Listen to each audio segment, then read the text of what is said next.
Le dialogue avec la Russie, ça y est renoué. Olaf Scholz a appelé Vladimir Poutine. C'était tout à l'heure le Berlin qui commence à communiquer sur la teneur de l'échange. Le Kremlin aussi qui a réagi. L'analyse se poursuit dans le club avec Tristan Macarian qui est toujours avec nous, éditorialiste au point, spécialiste de politique internationale, et Gwendoline Debono qui nous a rejoint. Bonjour Gwendoline. Bonjour. Vous êtes grand reporter à LCI. Évidemment, on suit avec beaucoup d'attention toujours vos reportages que vous menez notamment en Ukraine.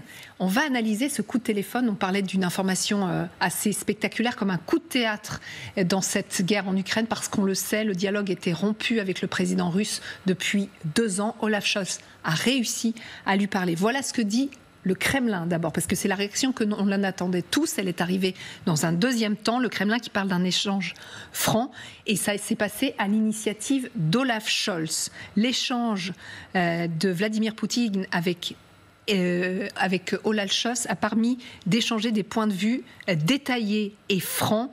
Tout accord doit refléter les nouvelles réalités territoriales. Voilà ce qu'a rappelé Vladimir Poutine au chancelier allemand. Ça veut dire, et on le sait, que l'armée russe est en train de grignoter du terrain, et il n'est pas question que ces nouveaux acquis soient exclus de cet accord éventuel, si jamais il y avait un accord qui pouvait commencer à avoir lieu avec le président ukrainien.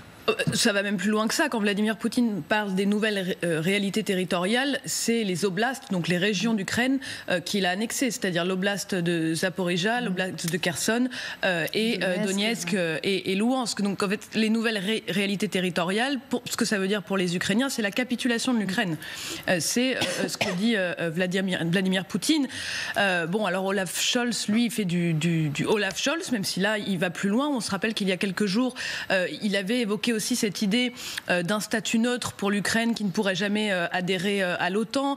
On peut un peu remonter plus loin, mais enfin, il y a cette idée chez Olaf Scholz depuis un certain temps que quelque part ce serait mieux que tout redevienne comme avant dans les relations avec la Russie, qu'on en termine, et on fait un peu comme si rien ne s'était passé. Ça semble très compliqué aujourd'hui, ce ne sera pas accepté par les Ukrainiens, peu importe avec la nouvelle réalité avec Donald Trump qui reste encore incertaine.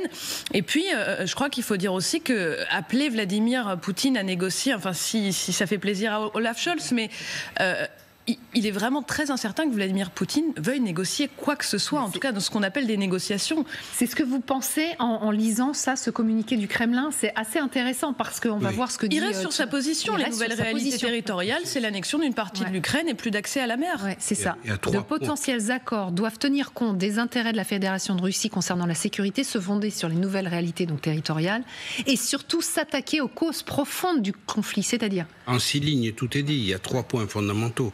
La sécurité de la Russie, les nouvelles conquêtes territoriales et, troisièmement, les causes profondes. Mais c'est assez accablant. Les Russes n'ont absolument pas bougé. Ils n'ont absolument pas changé. Donc ils n'ont pas bougé d'un iota. Alors je reprends chacun des points. Oui. La sécurité, c'est que la Russie s'estime menacée par l'OTAN, donc pas d'Ukraine dans l'OTAN et sortie des Occidentaux et de leur armement de l'OTAN. Deuxièmement, les réalités territoriales, ça veut dire que la Russie considère qu'elle a conquis le Donbass en quasi-totalité, pas tout à fait, mais elle est en train de mettre les bouchées doubles d'ici à l'investiture de Donald Trump le 20 janvier, il y a encore 2 mois. Donc on peut beaucoup faire de choses en 2 mois sur le plan militaire. C'est en tout cas sur le terrain ce qu'on constate, puisque la Russie met les bouchées doubles. Et dans le laps de temps avant l'investiture de Donald Trump. Et le 3e point est terrible, les causes profondes du conflit. Ça veut dire quoi? Ça veut dire que ce sont les Ukrainiens, dans la logorée russe, qui ont commencé par ce régime dit nazi, c'est-à-dire nationaliste, anti-russe, faisant souffrir les minorités russophones du Donbass. Là, je reprends les termes de la propagande russe. Ce ne sont pas mes propres termes, bien sûr. Donc, vous voyez, sur ces 3 points, Poutine ne marque aucune volonté d'évolution ou d'avancée. Il reste strictement sur sa même ligne. Donc, c'est la question que je vais vous poser dans un instant. À quoi ça sert? Donc, en attendant, on va passer par par l'Ukraine, rejoint notre correspondant, parce qu'on va juste le signaler, Olaf Scholz, avant d'appeler Vladimir Poutine, d'abord a prévenu Volodymyr Zelensky, il lui a passé un petit coup de téléphone. Guillaume Tac, donc vous nous écoutez depuis tout à l'heure, comment est-ce qu'on réagit du côté de l'Ukraine par rapport à ce coup de fil avec Vladimir Poutine ? Je pense que ce qui illustre le mieux sans doute la position ukrainienne, c'est la dernière dépêche de Reuters qui est tombée il y a peut-être 2 heures, où selon une source présidentielle, en tout cas proche de la présidence ukrainienne, Volodymyr Zelensky aurait tenté de dissuader Olaf Scholz d'appeler Poutine en lui rappelant qu'il n'y avait aucune raison d'appeler le maître du Kremlin, car ça ne ferait que rompre son isolation sans changer fondamentalement la position de Poutine et de son régime quant à la résolution de ce conflit, à savoir l'abandon des 4 régions suscitées, la démilitarisation de l'Ukraine et l'abandon par l'Ukraine de toute velléité de rejoindre et l'OTAN et l'Union européenne. Par conséquent, les Ukrainiens estiment que Scholz fait du Scholz, qu'il est sur la fin de son mandat, et il y a vraiment un sentiment d'incompréhension à Kiev pour les raisons et les attentes de ce coup de fil de la part du chancelier allemand. Surtout que le chancelier allemand n'était pas forcément très apprécié du côté ukrainien bien avant ce coup de fil.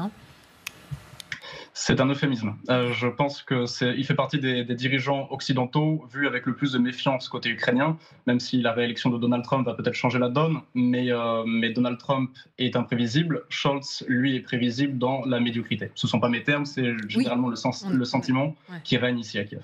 Donc on imagine bien, vous l'avez parfaitement dit, mais c'est plutôt la colère qui prédomine aujourd'hui. Tout à fait. Le sentiment ici à Kiev, c'est qu'on a du mal à comprendre pourquoi est-ce qu'il aurait passé ce coup de fil, surtout si la présidence ukrainienne a tenté de l'en dissuader. On a le sentiment que Scholz veut parler pour les Ukrainiens et qu'il est d'autant moins légitime que les élections se profilent en Allemagne et qu'il y a de fortes chances qu'il ne soit pas chancelier d'ici quelques semaines ou quelques mois. Merci beaucoup Guillaume. Il y a presque peut-être un sentiment de trahison même dans ce que vous nous racontez. Merci beaucoup d'avoir pris le temps de nous expliquer ce qui se passait du côté ukrainien. Effectivement, Guillaume le disait, Volodymyr Zelensky visiblement a essayé de dissuader Olaf Scholz, mais il ne pouvait rien faire finalement, il était obligé de le laisser faire, parce que d'après le président ukrainien, ça allait rompre l'isolation de Vladimir Poutine. Effectivement, est-ce que ce coup de téléphone ne remet pas dans le jeu le président russe ? Ça ne le remet pas dans le jeu, mais c'est quand même important qu'il y ait un leader européen qui prenne la décision de l'appeler, alors qu'un certain nombre de chefs d'État et de gouvernement ne le font pas depuis 2022, si on met Viktor Orban... oui, bien sûr. Voilà, donc c'est quand même une brèche dans les décisions européennes qui sont collégiales. Donc ça, c'est effectivement un problème pour Volodymyr Zelensky et pour la présidence ukrainienne et les militaires ukrainiens. Je pense qu'il n'y a pas non plus une grande surprise. Effectivement, ce que disait très bien notre correspondant sur place, c'est qu'il y a une grande méfiance des Ukrainiens à l'égard d'Olaf Scholz. Il faut rappeler, par exemple, qu'il a toujours refusé un certain nombre de matériel d'aide à l'Ukraine. Par exemple, Olaf Scholz, il aurait pu dire, bon, je pousse en tout cas pour que les négociations reprennent. Il y en a déjà eu des négociations entre la Russie et l'Ukraine dès les premiers jours du conflit. Mais oui, l'Allemagne va livrer, par exemple, des missiles Taurus. Vous savez, c'était des missiles longue portée. Ça a été longtemps demandé par les Ukrainiens, des missiles air-sol que les Ukrainiens ont demandé. Olaf Scholz n'a jamais voulu les livrer. De la même manière, à l'époque, il était très réticent sur les chars Léopard, vous savez, et si vous vous en rappelez, les Français ont dû livrer des blindés légers, des AMX-10, qui n'étaient pas des chars comme les Léopards, mais pour débloquer politiquement l'Allemagne, pour que, enfin, Scholz, le chancelier, accepte de livrer un certain nombre de matériel. C'est pour ça qu'il y a cette vision d'Olaf Scholz comme quelqu'un qui est très, très frileux, et qui peut trahir, entre guillemets, ça c'est la perception ukrainienne, mais les Ukrainiens, après, c'est vrai qu'au niveau de l'Union européenne, pour Volodymyr Zelensky, sachant que son pays est candidat à l'entrée dans l'Union européenne, c'est un problème qu'un des leaders, et le leader allemand appelle Vladimir Poutine. Vous allez nous dire ce que vous en pensez. Est-ce que ça sort effectivement Vladimir Poutine de son isolement ? Est-ce que ça sert à quelque chose ? On va voir ce qu'Olaf Scholz a dit à Vladimir Poutine, parce qu'on a un tout petit peu plus de précision côté Berlin. Regardez, le chancelier a demandé à la Russie de faire preuve de volonté d'entamer des négociations avec l'Ukraine en vue d'une paix juste et durable, et a souligné l'engagement indéfectible de l'Union européenne à l'égard de l'Ukraine. Est-ce que ces mots ont de quoi mettre la pression au président russe? Alors, ça montre en tout cas une chose, c'est un peu contradictoire de rappeler le caractère indéfectible de l'appui de l'UE à l'égard de l'Ukraine et de l'autre côté d'entamer des négociations, sachant que l'Ukraine ne veut pas de ces négociations. Non, ça montre une chose fondamentalement, cette initiative d'Olaf Scholz, c'est que l'Allemagne, en tout cas M. Scholz, a décidé de prendre en Europe le leadership de la déconflictuation. C'est-à-dire, nous, l'Allemagne, nous allons maintenant nous installer sur un nouveau créneau depuis l'élection de Trump, il y a un peu plus d'une semaine.